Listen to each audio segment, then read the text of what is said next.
Mr. Martin is 55 years of age. He is a previous good character and at the material time lived at Bleak House, which is an isolated farm near the village of Enith-Huntgate in Norfolk. The farm had been in Mr. Martin's family for several generations, and he himself had lived there alone for about 20 years. Nevertheless, the farm and the surrounding buildings are in an extremely dilapidated condition.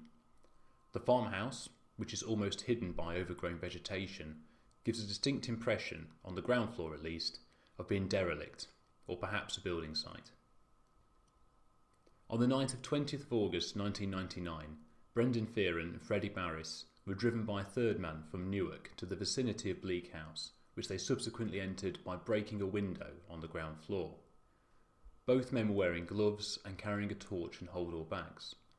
Although Fearon denied this, the circumstances give rise to at least a very strong inference that they were intent on burglary. The appellant claimed that he was asleep on the first floor and was disturbed by the noise. At some point, he armed himself with a 12-bore Winchester pump-action shotgun, which was capable of holding up to 5 cartridges, and loaded the gun. He asserted that he went downstairs towards where he'd seen a light. At some point, without giving any warning, he discharged the gun not less than 3 times.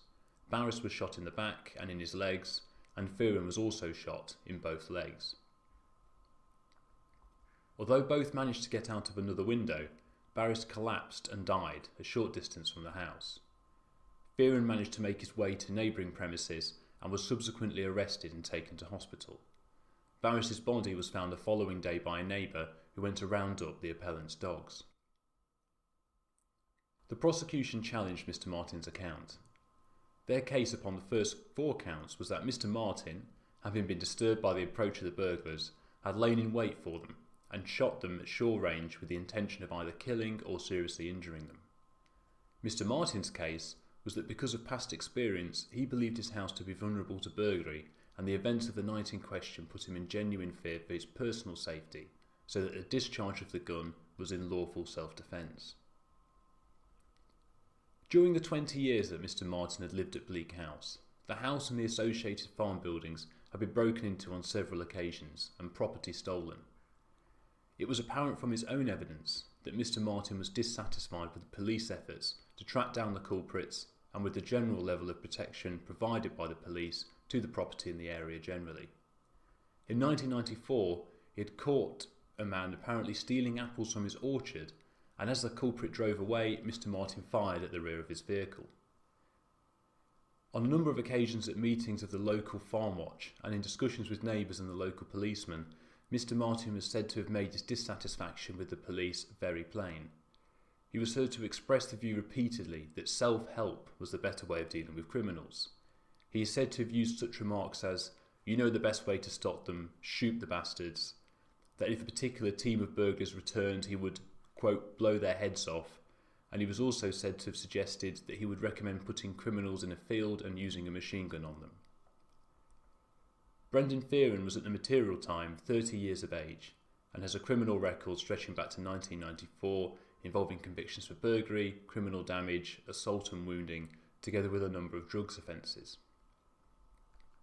Freddie Barris was only 16, but he also had a number of findings of guilt for dishonesty and bad or violent behaviour, including assaults on the police.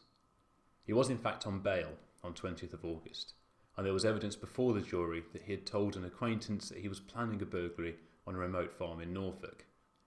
The third man, who had driven Barris and Fearon to the scene but had not taken part in the burglary, also had an extensive record of dishonesty and indeed had a conviction for burglary of Bleak House itself.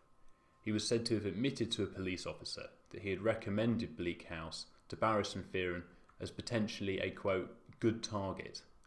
All of these matters were made known to the jury. The only witness who was able to give any account of the events of the night of the 20th of August, apart from the appellant, was Fearon. According to him, as he and Barris approached the farm, they were surrounded and menaced by the appellant's Rottweiler dogs, which were running loose. They retreated towards the farmhouse, Barris clinging to Fearon's shoulder, and broke a window to get into what he thought was a shed in order to escape from the dogs.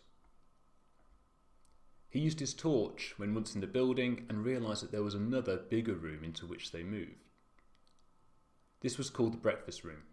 There were cans, bottles, bricks and rubble on the floor, and they were both tripping and making a good deal of noise.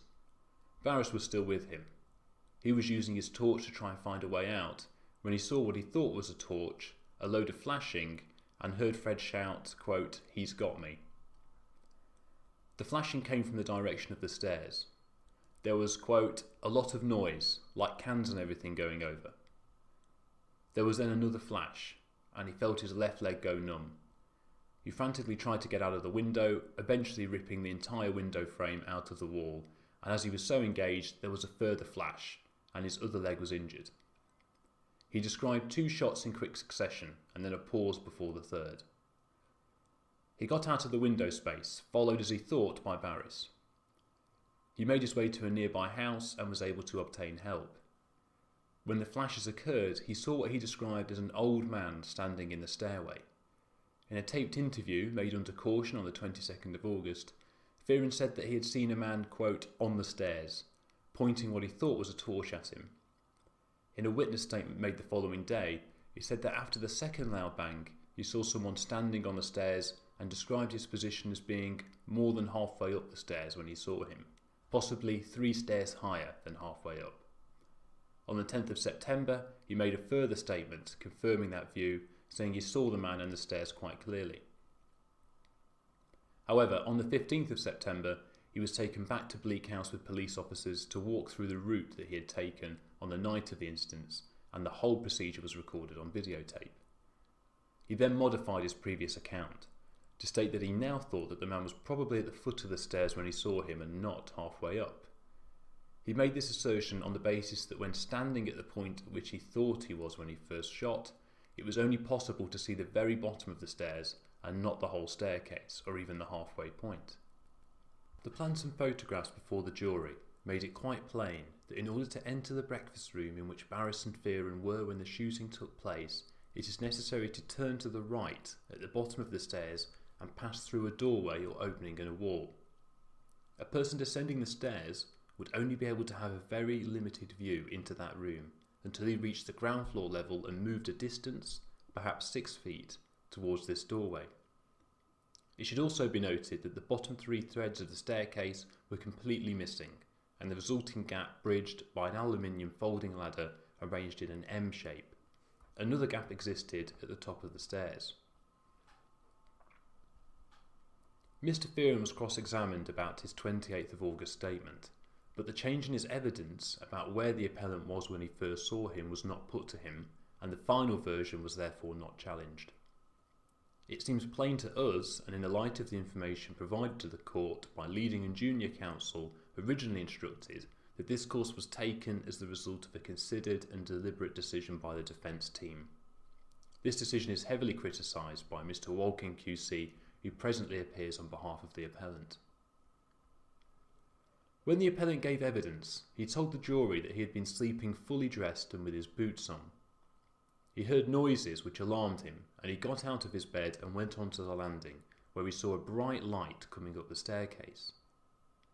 He became fearful and went back into the bedroom in a state of agitation, his heart beating loudly.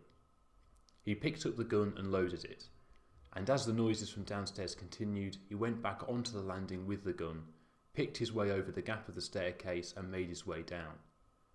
When he was, as he thought, at about the midpoint of the staircase, a light was shone at him which blinded and frightened him. He realised how vulnerable he was to whoever might be behind the light and whom he could not see, and he fired his gun a number of times, but he could not remember how many. At that point he was still at the halfway point on the staircase, and having fired those shots and turned round, we went straight back upstairs again into the bedroom.